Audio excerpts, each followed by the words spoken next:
Shekinah ടെലിവിഷൻ്റെ എല്ലാ പ്രേക്ഷകർക്കും ഏറ്റവും ഹൃദ്യമായ സ്വാഗതം. അപ്പസ്തോല പ്രവർത്തനങ്ങളിൽ വിശുദ്ധ പൗലോസ് അപ്പസ്തോലൻ്റെ പ്രസംഗം കേട്ടുകൊണ്ട് മാനസാന്തരപ്പെട്ട് സുവിശേഷത്തിനു വേണ്ടി ജീവിതം മാറ്റിവെച്ച ഒരു വനിതയാണ് ലിധിയ. ഇന്നും നമ്മുടെ സമൂഹത്തിൽ സുവിശേഷത്തിനു വേണ്ടി, സുവിശേഷത്തിൻ്റെ വളർച്ചയ്ക്ക് വേണ്ടി ജീവിതം മാറ്റിവെക്കുന്ന ഒരുപാട് ലിധിയമാരുണ്ട്. അങ്ങനെയുള്ള ലിധിയമാരെ പരിചയപ്പെടുത്തുന്ന ഷക്കീന ടെലിവിഷൻ്റെ ഒരു പ്രോഗ്രാമാണിത്. അതിലേക്ക് എല്ലാവർക്കും ഒരിക്കൽ കൂടി സ്വാഗതം. ലിധിയുടെ ഇന്നത്തെ എപ്പിസോഡിലെ നമ്മുടെ അതിഥി ഇതാണ്, ഡോക്ടർ സുമ ജിൽസൺ. ഡോക്ടർ സുമ, ലിധിയുടെ ഇന്നത്തെ എപ്പിസോഡിലേക്ക് സ്നേഹപൂർവ്വം സ്വാഗതം. Thank you.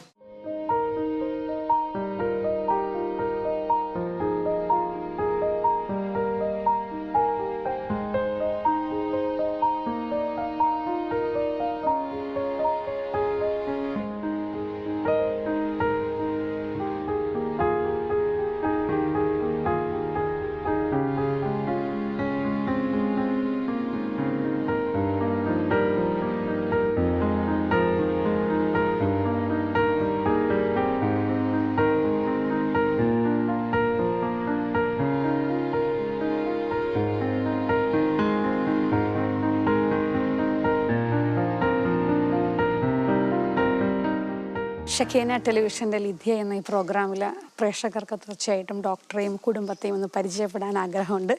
അപ്പോൾ നമുക്ക് പ്രേക്ഷകർക്ക് വേണ്ടിയിട്ട് നിങ്ങളുടെ കുടുംബത്തെ ഒന്ന് പരിചയപ്പെടുത്താം. എൻ്റെ ഭർത്താവ് ജിൽസൺ തോമസ് എഞ്ചിനീയറിംഗ് കോളേജിൽ, മുത്തൂറ്റ് എഞ്ചിനീയറിംഗ് കോളേജിലാണ് പഠിപ്പിക്കുന്നത്. പിന്നെ എനിക്ക് 6 മക്കളാണ്. മൂത്ത മോൻ പാലായിൽ ചൂണ്ടശ്ശേരി സ്കൂളിൽ CBSE +2 പഠിക്കുന്നു. പേര് നിർമ്മല. അവൻ അവിടെ ഹോസ്റ്റലിൽ നിൽക്കുകയാണ്. രണ്ടാമത്തെ മോള് നമിത, അവളിവിടെ നൈപുണ്യ സ്കൂളിൽ 10th പഠിക്കുന്നു.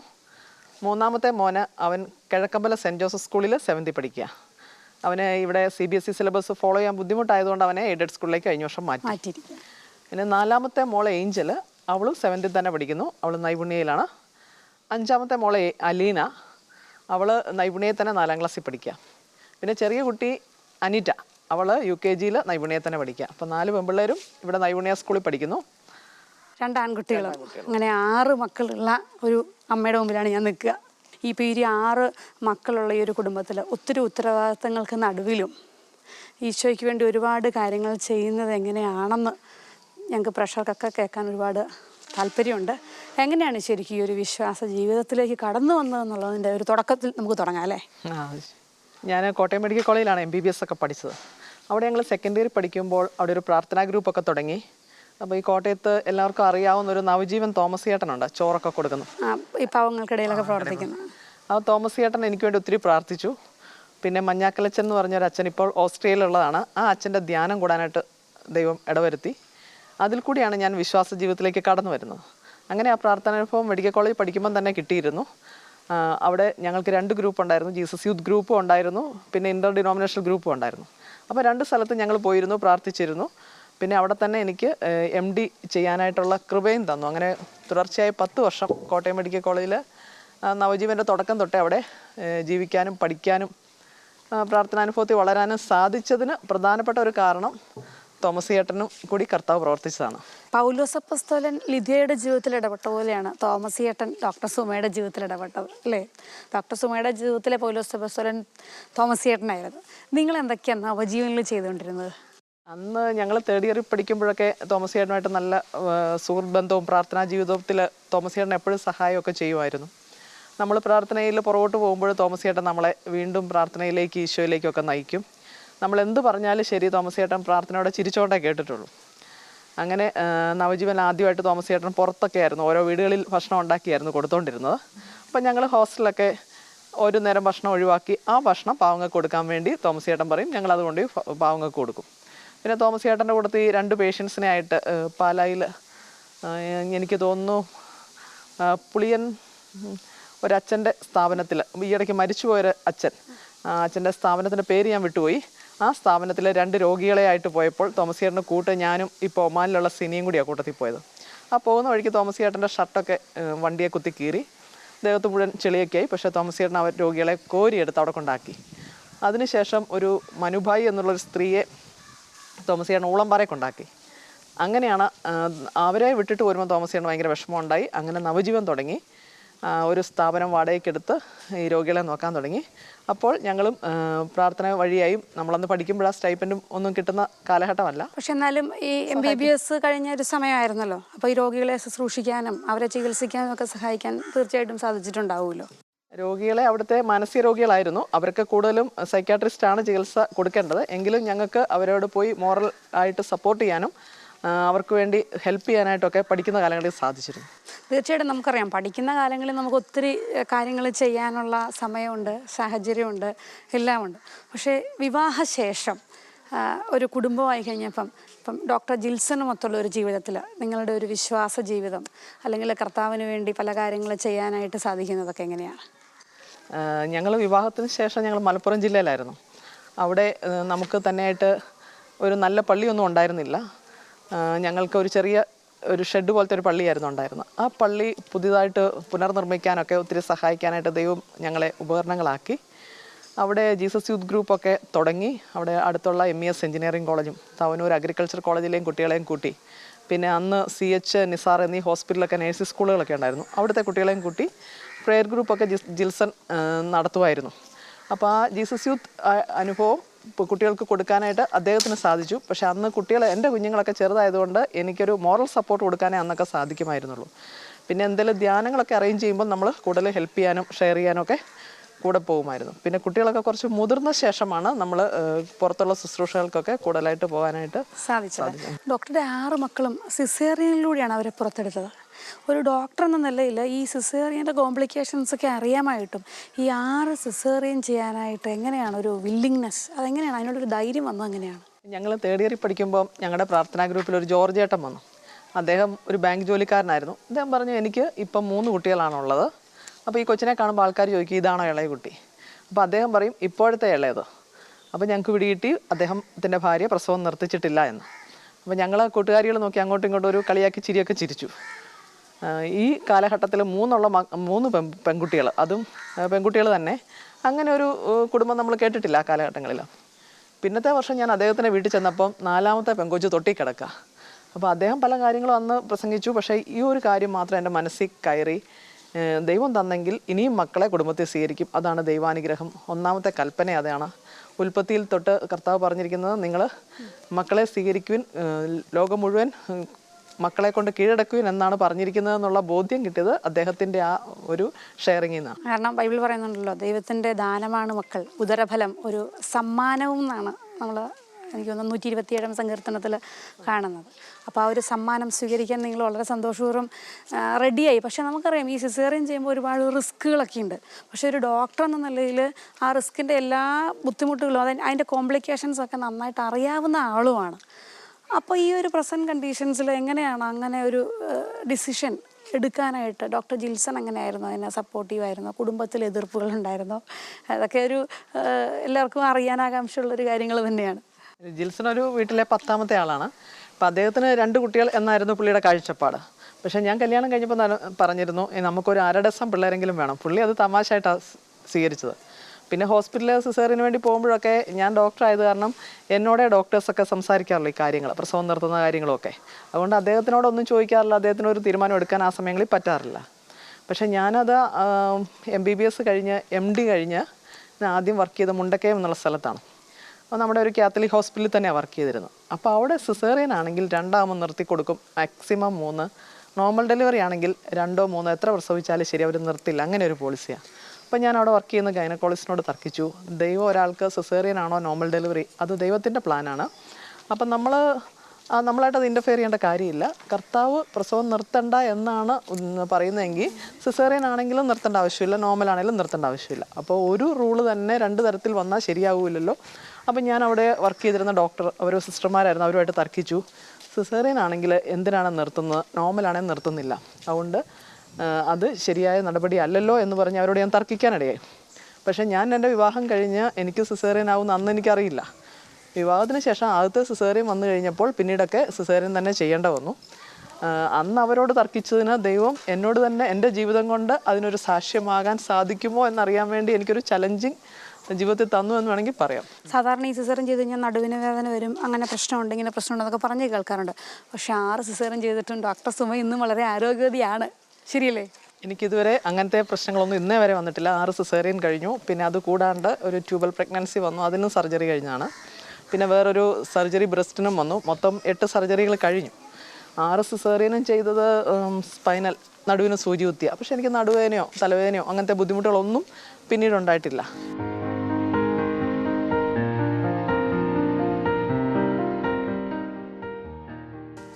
ചേച്ചി 6 മക്കളുണ്ട് ഡോക്ടർക്ക്. അപ്പോൾ ഈ 6 മക്കളെ വളർത്തി ഈശോയിൽ വളർത്തുക എന്ന് പറയുന്നത് വലിയൊരു ചലഞ്ചാണ് ഇന്നത്തെ, പ്രത്യേകിച്ച് ഈ പ്രസൻറ്റ് കണ്ടീഷനിൽ. അപ്പോൾ അവരെ ഒരു വിശുദ്ധിയിലും വിശ്വാസത്തിലും ഒക്കെ വളർത്തുന്നത് എങ്ങനെയാണ്? നിങ്ങളുടെ ഒരു ജിൽസൺ സാറും ഡോക്ടർ സുമയും അതിനെടുക്കുന്ന ഒരു എഫേർട്ട് എന്തൊക്കെയാണ്? ഞങ്ങൾക്ക് ആദ്യത്തെ 2 മക്കളൊക്കെ ആയിരുന്നപ്പം ഞങ്ങൾ സെർവൻസിനെ വെച്ച് ധ്യാനത്തിനൊക്കെ കൊണ്ടുപോയിരുന്നു. പിന്നെ 3 മക്കളായി കഴിഞ്ഞപ്പം അങ്ങനെ ഒരു ബുദ്ധിമുട്ടാണ്. അപ്പോൾ ആ സമയത്ത് ഡാഫ്നി സിസ്റ്റർ വീട്ടിൽ വന്ന് ഞങ്ങളോട് കുട്ടികളെ ആയിട്ടുള്ള ഏഞ്ചൽസ് ധ്യാനത്തിന് പോന്നാൽ മതി എന്ന് പറഞ്ഞ് ഞങ്ങളെ അങ്ങോട്ട് ആനയിച്ചു. നമ്മൾ നെടുപുഴയിൽ ഞങ്ങൾ 3 മക്കളുമായിട്ട് പോയി. പിന്നെ 3ാമത്തെ മോന് ഒത്തിരി പ്രശ്നങ്ങളൊക്കെ ഉണ്ടായിരുന്നു. അപ്പോൾ അവൻ ആ ധ്യാനം കഴിഞ്ഞതോടെ അവൻ്റെ ശാരീരികമായ ഒത്തിരി ബുദ്ധിമുട്ടുകൾ ഒരു ഡോക്ടറുള്ള നിലയ്ക്ക് എനിക്കറിയാം. അവനുള്ള കോംപ്ലിക്കേഷൻസ് ഒക്കെ മാറിക്കിട്ടി. അവൻ കുറേ കൂടി നോർമലായി. അങ്ങനെ 2 ധ്യാനങ്ങൾ ഏഞ്ചൽസ് ധ്യാനം കഴിഞ്ഞതോടെ അവൻ വളരെ ഓക്കെ ആയി.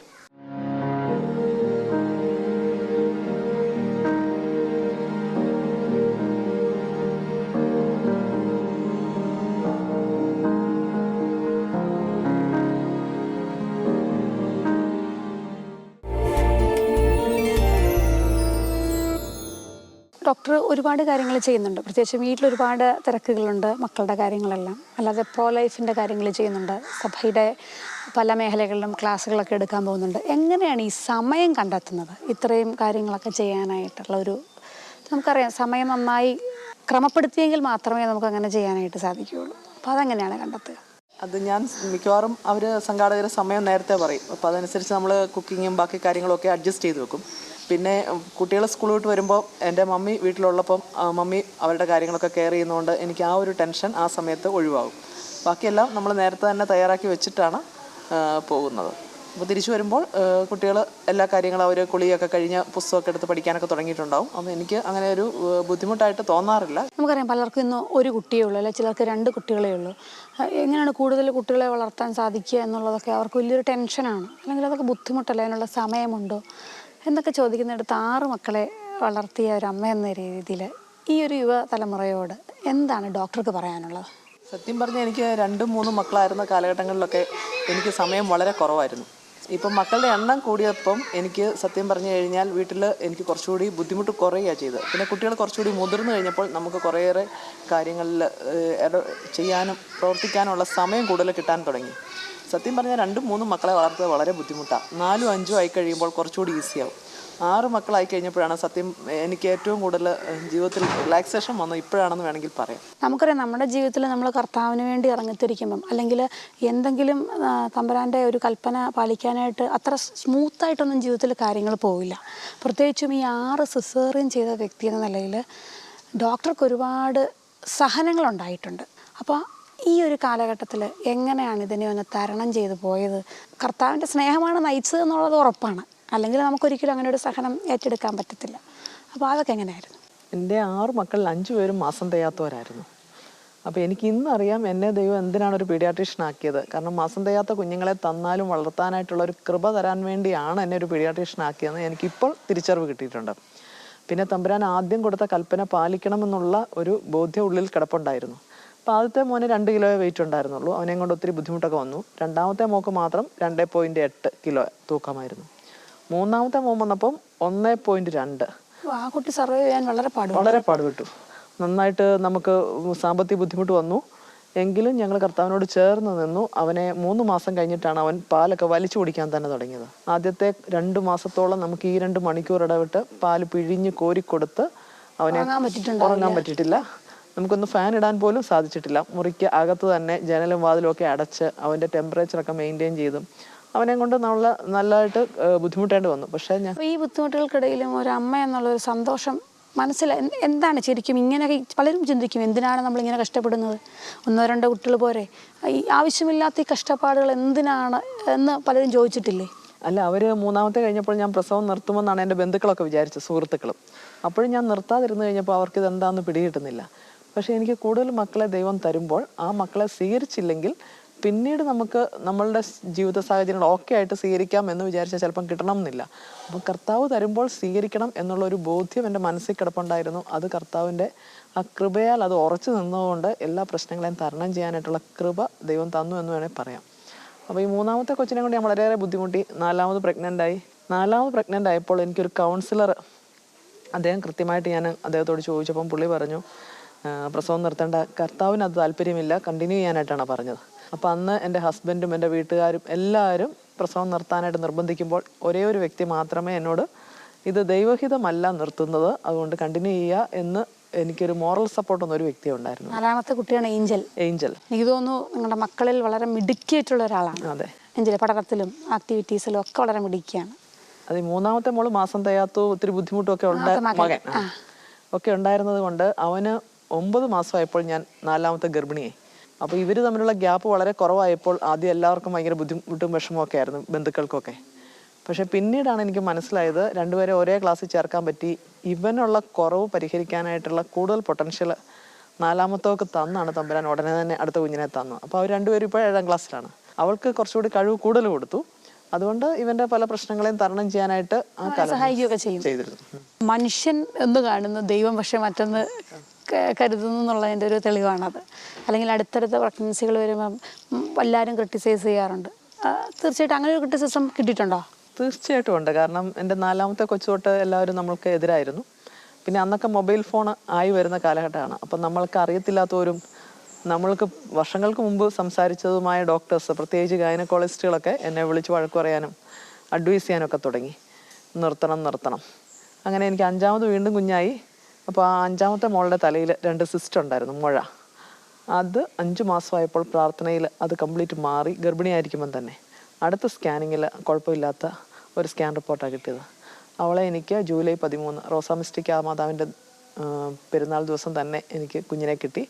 അങ്ങനെ 5 മക്കളെ സിസേറിനെ കൂടി കിട്ടി. 5ാമത്തെ മോൾക്ക് 3 വർഷം കഴിഞ്ഞിട്ടാണ് ഞാൻ 6ാമത് ഗർഭിണിയായത്. ആ സമയത്ത് എനിക്ക് ഷുഗറും ഒക്കെ ഉണ്ടായിരുന്നു. എങ്കിലും ദൈവത്തിൻ്റെ പ്രത്യേക കൃപയാൽ പ്രശ്നങ്ങളൊന്നും ഇല്ലാണ്ട് 6ാമത്തെ സിസേറിനെ നടന്നു. അപ്പോൾ അവളിപ്പോൾ 5.5 വയസ്സായിട്ടുണ്ട്. അപ്പോൾ അന്ന് ഈ വിമർശിച്ച ഡോക്ടേഴ്സും എല്ലാവരും ഇപ്പം ഡോക്ടറെ കാണുമ്പം എങ്ങനെയാണ് റെസ്പോണ്ട് ചെയ്യുക? ആദ്യമൊക്കെ ഞങ്ങളുടെയൊക്കെ ഗെറ്റ് ടുഗദർ, ഞങ്ങളുടെ ക്ലാസ്മേറ്റ്സിൻ്റെ ഒക്കെ ഡോക്ടേഴ്സിൻ്റെ മീറ്റിംഗ് ഒക്കെ ചെല്ലുമ്പോൾ എന്നെ കളിയാക്കുമായിരുന്നു. എനിക്ക് വേറെ പണിയൊന്നുമില്ലേ, അടുത്ത തവണ 2020 ആളെ കൊണ്ടുവരുമോ എന്നൊക്കെ ചോദിച്ചായിരുന്നു കളിയാക്കുന്നത്. പക്ഷേ ഇപ്പോൾ അവർക്ക് ബോധ്യമായി. അവർക്ക് ഒരു കുട്ടി അല്ലെ 2 മക്കളാണ് മിക്ക ഡോക്ടേഴ്സിനും എൻ്റെ സുഹൃത്തുക്കൾക്കൊക്കെ ഉള്ളത്. ജീസസ് യൂത്തുള്ള എൻ്റെ ബാക്കി ഫ്രണ്ട്സിന് മാത്രമേ കൂടുതൽ മക്കളുള്ളൂ. അപ്പോൾ അവർക്ക് ഞങ്ങൾ അന്നെടുത്ത തീരുമാനം നന്നായിരുന്നു, അല്ലെങ്കിൽ അതായിരുന്നു ശരി എന്നുള്ളത് അക്രൈസ്തവരായ എൻ്റെ സുഹൃത്തുക്കൾക്ക് ഇപ്പോൾ ബോധ്യപ്പെടാൻ തുടങ്ങി. അവർ നേരിട്ട് പറയാറുണ്ട്, ഞങ്ങൾ അന്ന് കാണിച്ച ആ ഒരു ഫൂളിഷ് ആയിട്ടുള്ളൊരു ഡിസിഷനായിരുന്നു, സുമ ചെയ്തത് നന്നായിരിക്കുന്നു, അതാണ് നല്ലത്. ഇപ്പോൾ അവർക്ക് ഇഷ്ടംപോലെ സ്വത്തുണ്ട്, പക്ഷെ ഒരു കുട്ടി അല്ല 2 കുട്ടിയേ ഉള്ളൂ. പക്ഷെ അവർക്ക് ജീവിതം ബാക്കി സമയമൊക്കെ ബോറടിയാണ്, ഏകാന്തതയാണ്. മക്കളൊക്കെ പഠിക്കാൻ പോയി. ഇപ്പം നമ്മുടെ വീട്ടിലെ കലവില ബഹളം കഴിഞ്ഞിട്ട് നമുക്ക് ഏകാന്തതയോ ഒരു ഒറ്റപ്പെടൽ ഫീലിങ്ങോ ഇല്ല. അവർക്കെല്ലാം ഇപ്പോൾ ഒരുമാതിരി എല്ലാവരും തന്നെ ഇഷ്ടം പോലെ പൈസ ഉണ്ട്, പക്ഷെ അതൊന്നും സ്പെൻഡ് ചെയ്യാനായിട്ട് അവസരങ്ങളില്ല. അല്ലെങ്കിൽ മക്കളൊക്കെ പഠിക്കാൻ പോയി, പിന്നെ വീട്ടിൽ ആരുമില്ല. ആ ഒരു അവസ്ഥയിലാണ് അവരൊക്കെ കടന്നു പോകുന്നത്.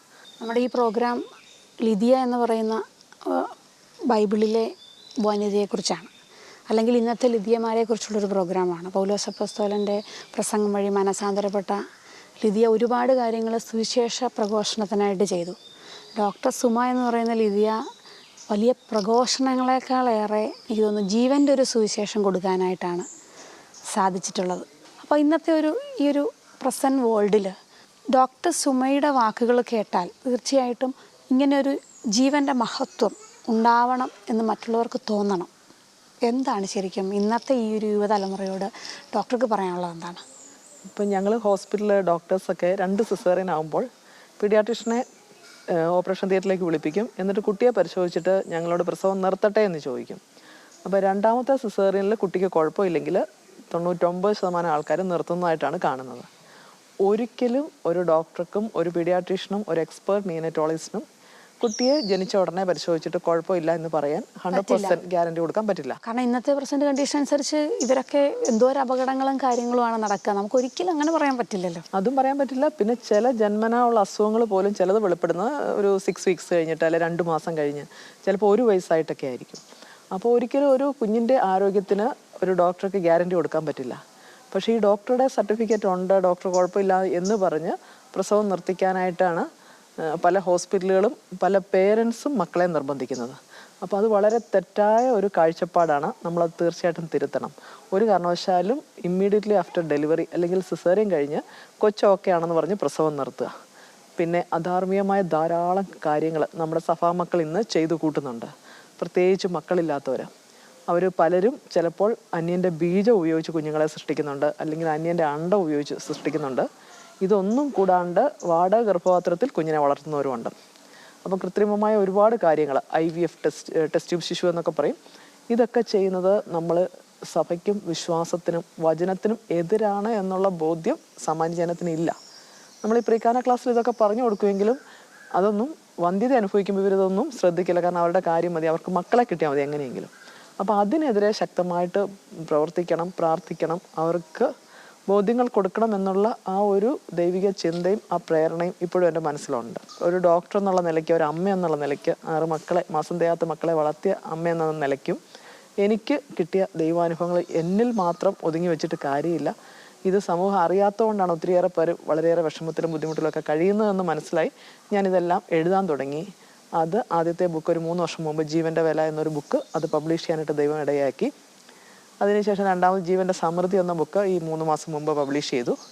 ഈ അടുത്ത ദിവസം വട്ടായിലച്ചൻ അത് ജീവൻ്റെ വിലയുടെ ഇംഗ്ലീഷ് എഡിഷൻ സെഹ്യോനിൽ നിന്ന് പബ്ലിഷ് ചെയ്തു. ഇപ്പോൾ ജീവൻ്റെ മഹത്വം എന്ന ബുക്ക്, 3ാമത്തെ മലയാളം ബുക്ക്, അത് സോഫിയയിൽ അതിൻ്റെ എഡിറ്റിംഗ് പണികളൊക്കെ നടക്കുകയാണ്. ജീവൻ്റെ പ്രകാശം എന്നുള്ളൊരു 4ാമത്തെ ബുക്ക് എഴുതി വട്ടായിലച്ചനെ ഏൽപ്പിച്ചിട്ടുണ്ട്. അവിടെയും അതിൻ്റെ എഡിറ്റിംഗ് പണികൾ നടക്കുന്നു. ഇപ്പം ജീവൻ്റെ വഴി എന്നുള്ള 5ാമത്തെ പുസ്തകം കുട്ടികൾ സ്കൂളിൽ പോയി കഴിയുന്ന സമയത്തിരുന്ന് എഴുതാനായിട്ട് കൃപ കർത്താവ് തരുന്നു. അപ്പോൾ എനിക്ക് എല്ലാവരുടെയും കാണാനോ സംസാരിക്കാനോ ഒന്നും സാധിച്ചെന്ന് വരില്ല. കാരണം പിള്ളേരുടെ കാര്യങ്ങളൊക്കെ നോക്കണം. രാവിലെയും വൈകിട്ടും കുട്ടികളെ സ്കൂളിൽ വിടുന്ന സമയത്തും വരുമ്പോഴൊക്കെ നമ്മൾ ബിസി ആയിരിക്കും. പക്ഷെ ഞാനിത് എഴുതിയേക്കുന്നത് കൊണ്ട് അത് ബുക്കിലാക്കി അല്ലെങ്കിൽ പലരും വായിച്ചിട്ടുണ്ടെങ്കിൽ അവർക്ക് ദൈവ വഴിയെ നയിക്കാനായിട്ട് എൻ്റെ പുസ്തകങ്ങൾ സാധിക്കട്ടെ എന്നുള്ള പ്രാർത്ഥനയോടെയാണ് നമ്മളിത് എഴുതുന്നത്. പരിശുദ്ധാത്മാവിൻ്റെ പ്രേരണയാൽ എഴുതുന്നതൊക്കെ പലർക്കും ഉപകാരപ്പെട്ടു എന്ന് പറയുമ്പോൾ നമുക്ക് വളരെയേറെ ദൈവത്തിന് നന്ദി പറയാനും അത് ദൈവത്തിന് വഴിയാണെന്ന് ബോധ്യപ്പെടാനും ഇടയായിട്ടുണ്ട്. അപ്പം ഞാൻ എനിക്ക് നേരിട്ട് ഇടപെടാൻ സാധിക്കാത്ത മേഖലകളിലും വ്യക്തികളിലും ദൈവം ഈ ബുക്കുകളിൽ കൂടി പ്രവർത്തിച്ച് അവരെയും കർത്താവിലേക്ക് നയിക്കട്ടെ. നമ്മൾ അധാർമികമായ പല കാര്യങ്ങൾ അവരറിയാണ്ട് പലരും ചെയ്തു പോകുന്നുണ്ട്, പ്രത്യേകിച്ച് ഈ വന്ധ്യതാ ചികിത്സയിലൊക്കെ. അതിൽ നിന്നൊക്കെ അവർക്ക് ഒരു വെളിച്ചം കിട്ടി സത്യദൈവത്തിലേക്കും സത്യവിശ്വാസത്തിലേക്കും കടന്നു പോകാനായിട്ട് എന്നെ ഒരുപാട് പ്രശ്നങ്ങളിൽ കൂടി കടത്തിവിട്ട ദൈവം അതിനു വേണ്ട കൃപ തരാൻ വേണ്ടിയാണ് എന്നുള്ള ബോധ്യം എനിക്ക് ഇപ്പോഴാണ് കിട്ടിയേക്കുന്നത്. പൗലോസ് അപ്പോസ്തലന്റെ പ്രസംഗം കേട്ട് മാനസാന്തരപ്പെട്ട ലിദിയ ഒരുപാട് സുവിശേഷ പ്രവർത്തനങ്ങൾക്ക് സഹായിക്കുകയുണ്ടായി. തീർച്ചയായിട്ടും ഡോക്ടർ സുമ ജീവൻ്റെ സുവിശേഷം എന്ന് പറയുന്നൊരു വലിയ ആശയം, അതിനായിട്ടാണ് പ്രവർത്തിച്ചത്, കൂടുതൽ പ്രാർത്ഥിച്ചത്, ഒരുങ്ങിയത്, ചെയ്തതെല്ലാം. എന്തായാലും ഡോക്ടർ ഒരുപാട് വിശേഷങ്ങൾ പങ്കുവച്ചു. മക്കളുടെ വിശേഷങ്ങൾ, അവരുടെ കളിച്ചിരികൾ, തമാശകളൊക്കെ പറഞ്ഞു നമ്മൾ. അതുപോലെ തന്നെ പ്രോ ലൈഫുമായിട്ട് ബന്ധപ്പെട്ട കാര്യങ്ങൾ, 6 സിസേറിയനിലൂടെ ഈ മക്കൾക്ക് ജന്മം നൽകിയ വലിയ ഒരു സംഭവബഹുലമായ ഒരു കഥ തന്നെ ഞങ്ങൾക്ക് കേൾക്കാനായിട്ട് സാധിച്ചു. തീർച്ചയായിട്ടും ഡോക്ടറുടെ പുസ്തകങ്ങളൊക്കെ എല്ലാവരും വായിക്കട്ടെ, പ്രേക്ഷകർ എല്ലാവരും വായിക്കണം. അതിൽ നിന്ന് കൂടുതൽ അറിവ് ഉൾക്കൊള്ളുവാനും കർത്താവിൻ്റെ ആ ഒരു വലിയ സുവിശേഷം അവരിലൂടെയൊക്കെ കൂടുതൽ വളരുവാനും വലുതാകുവാനും ഇടവരട്ടെ എന്ന് പ്രാർത്ഥിക്കുകയാണ്. അപ്പോൾ എല്ലാ ചാനലിൻ്റെ എല്ലാ സ്നേഹവും സന്തോഷവും നന്ദിയും അറിയിക്കുന്നു. നന്ദി. അടുത്ത എപ്പിസോഡിൽ പുതിയ ഒരു ലിധിയുടെ വിശേഷങ്ങളുമായി നമുക്ക് കണ്ടുമുട്ടാം. നന്ദി.